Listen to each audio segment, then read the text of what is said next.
Salutations, respected viewers. This is George from Ireland. This video is about grade inflation in the United Kingdom. GCSE results came out not long ago. A-level results too. Scottish higher results as well. So results have broadly gone up in almost every subject. Yet again, A-levels were started way back in the 1930s and almost nobody did them. Back in the 1930s, the school leaving age was 14, and most people did indeed leave school at 14. Some people stayed a little bit longer, not many stayed all the way to 18, and very few people attended university, about 2% of the population. There was other post-school education as well. A lot of people did the school certificate, that exam, as an alternative to A-levels. And a tiny minority of people got the top grade in A-levels. By the 1970s, about 7% of people got an A grade in A-levels. In all the subjects, if you average them out, that's about 7%. By 2010, that was about 28% of all results were grade A at A level. Then there was A star had been introduced. So you see how there's been grade inflation. More and more people awarded the top grade. Another thing I should point out is that a far greater number of people sit A levels now than did in the 70s. Going way back to the 70s, most people left at school at 16, that was it. Some people settled on to 18, didn't do A levels, did other qualifications, often trying to get their O levels. So A level stands for advanced level, meant to be only for very gifted pupils. O levels, ordinary level.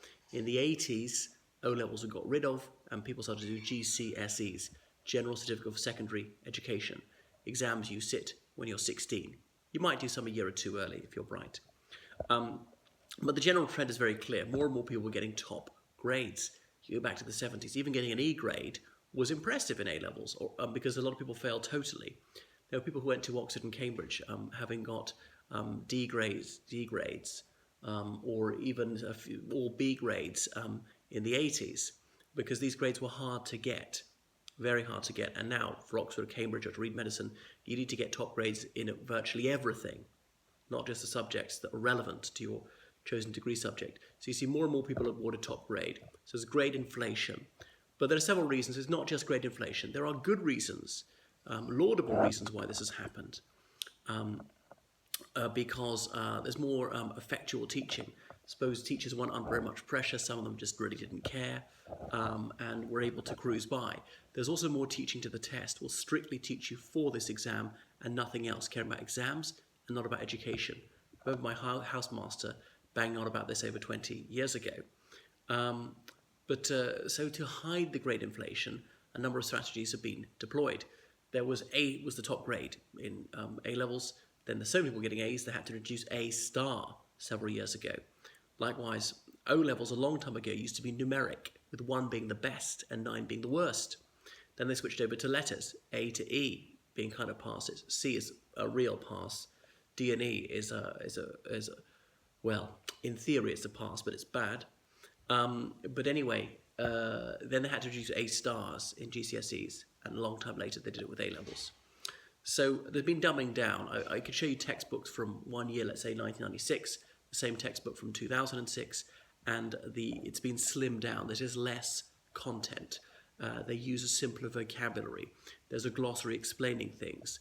There are more photos and so on. So it's been made easier, suitable for a lower vocabulary, a low reading age and things like that. Doesn't mean people are getting dimmer, nor they're getting smarter, really. Wouldn't expect that, but more people are doing it. Less is expected of them. They say if you're playing a sport, you play against a strong team, it raises your game because it forces you to be better. You play against a feeble team, you won't play quite so well, even if you beat them handsomely, because you're not obliged to play your very, very best. So we've dumbed things down. And not being conceited and not being, oh, well, I'll always have contempt for those younger than me. That's not the case. It's been going on for a very long time. I left school in the 90s. People who left school in the 70s often had to reach higher standards than I had to.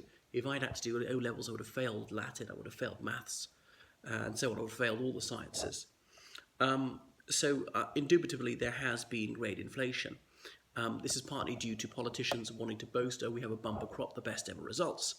And partly due to school league tables. Schools are terribly concerned about the results. They should be up to some extent, but we shouldn't fixate over it, just going up down a few places. And what you should be concerned about is your result, not your school's result. And the school can do quite a lot for you, but individuals must do most for themselves. A 5-year-old, well, the teacher is almost entirely responsible. Parents obviously got to take some responsibility, but by the time somebody's 18, he or she must assume most responsibility for themselves. The school, the teacher, the parents have only got a limited responsibility in that case. Go all the way up to PhD level, where the PhD candidate is a supervisor. The supervisor is only 1% responsible for the result. It is really down to the PhD candidate himself or herself. And obviously with A-levels, you're getting there. You're 50% or more responsible as an individual. So yeah, maybe they're better teachers and it's better paid. And then these exams are changed. And every year they fiddle around with them a little bit. Teachers learn how to teach one way, and then they change the format of the exams. So annoying. But then these education companies, OCR, AQA, EdExcel, will give talks to teachers who are paying through the nose, the school's paying through the nose and do it, about exactly how to do it and how to get the highest marks, and the examiners will tell you. So unsurprising, the grades go up, and people are just learning exam technique rather than being more generally educated. And so that's a problem as well. So it's not necessarily they're giving out marks more easily. There is a bit of that, but there's several other factors as well. Other reasons, well, qualifications count. A long time ago, many people left school without many qualifications. Didn't seem important unless you're a scholarly sort of person, and it was personal contacts or other qualities. That's what got you jobs. Whereas now, no, you do have to have the piece of paper. So people try. Almost everybody cares about GCSEs, wants to pass a few. It's to do with your self-esteem. And if you do badly, people feel it's catastrophic. They feel very down in the dumps, so they don't. When it's only one measure of your worth as a person, and then many more goes. So much of the same thing can be seen at university. More first-class degrees handed out, more 2-1s, and blah, blah, blah. One of my friends' university lecture saying, if I award an undergraduate less than a 2-1 for any piece of work, they want to know why. There'll be complaints. They got their rights. They could sue. They pay. They own me because they pay the fees. And of course, the fees are only a fraction of the real cost of educating them. So that's that. So they've changed to numeric grades in GCSE, but the opposite way around from how it was in O-levels way back in the early 80s. 9's now the highest, 1's now the worst, which again is muddying the waters. So people hopefully won't see that yet more high grades have been introduced. When Michael Gove was Education Secretary several years ago, he did restore some rigour to the system, and the results went down a bit, which was a very healthy thing, because there had been, without exception, year on year, grades getting better and better, which is not a catastrophe in itself. But what would one expect from a completely fair system where there was no tampering with it, where the figures were not massaged roughly for political reasons? One would expect the results to fluctuate in no particular order. We wouldn't expect year on year, every single time, steadily better, better, better. That's deeply suspicious. So when some subjects, when the results overall go down a little bit, that's useful. But these grades are partly to distinguish you from the next chap, because universities have only got so many places for each subject, and they have to pick how do they distinguish when all their candidates have got top grades. I'm talking about the elite universities. And difficult to say, oh, everything will be said to be discriminatory towards ethnic minorities or people from state schools. So, interview, reference from the school, personal statement, A-level results, A-level predictions, extra exams set by the university. Anything they do is said to be unfair. They just can't win. They might as well just pick people at random. That would be ludicrous. These are increasing problems. One of my ideas is to award percentiles, as in say, if you're the 99th percentile, equal to or superior to 99% of the population in this subject, you're at the 99th percentile, to the 98th, to the 97th, all down to the first.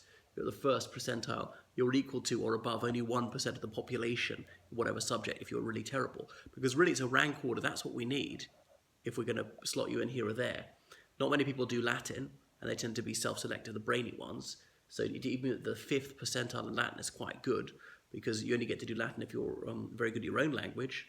And so some subjects are just said to be clever and more rigorous, like chemistry or physics. I don't really know. So the long-established subjects have a certain corpus of knowledge. You can't really mess around with that. You can't do chemistry without the periodic table of elements. The new subjects, the new media things, well, what's that? You can more or less make it up. There isn't a core content to it so much. It's difficult to judge these things objectively. What is a worthier subject? Is it just academic snobbery?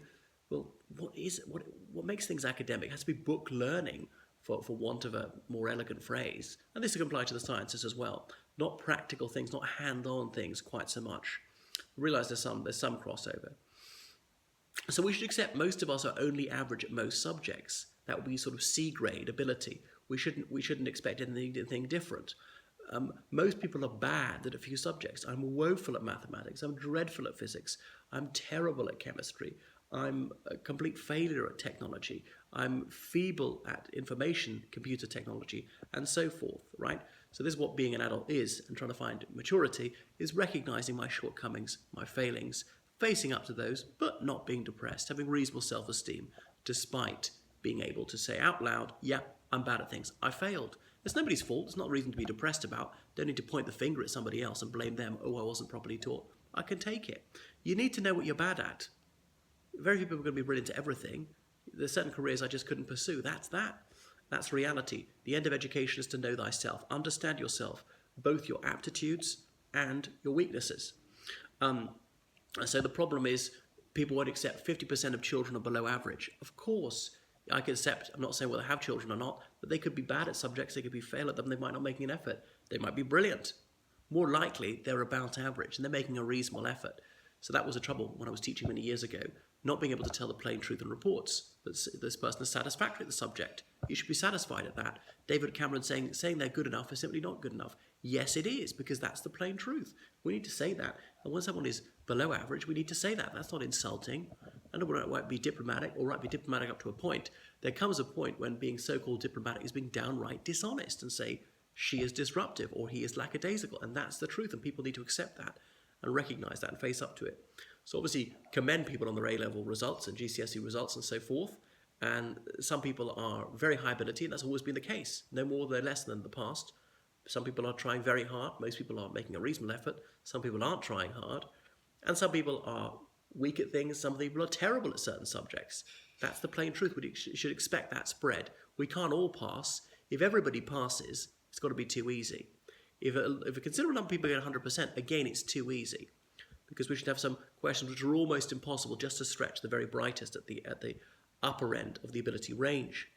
So we need to fail a little bit as minors, inoculate ourselves against failure. So we can accept that in adult life, because almost everybody's going to have a few setbacks. You're going to fail a few exams in adult life. You're going to be rejected from a few jobs. You might lose a few jobs. And one needs to be able to cope with that, give you a small dose of that in your adolescent years so you can handle it a bit later on.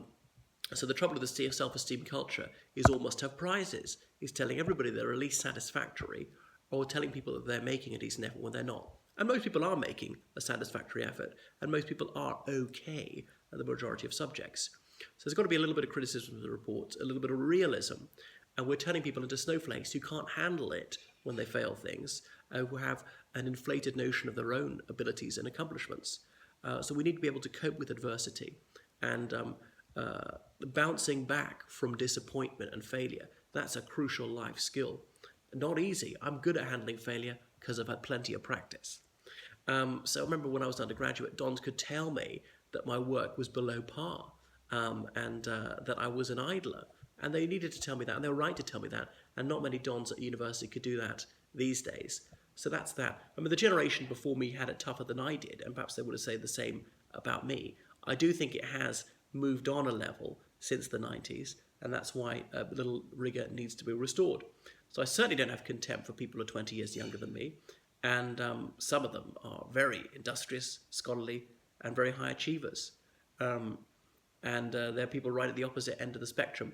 We need to recognise there is a spectrum and stop pretending everyone is scholarly, that everybody should be doing A-levels, or even large numbers of people should be doing A-levels, and the universities for even a large majority, anything like 40%, is much too high.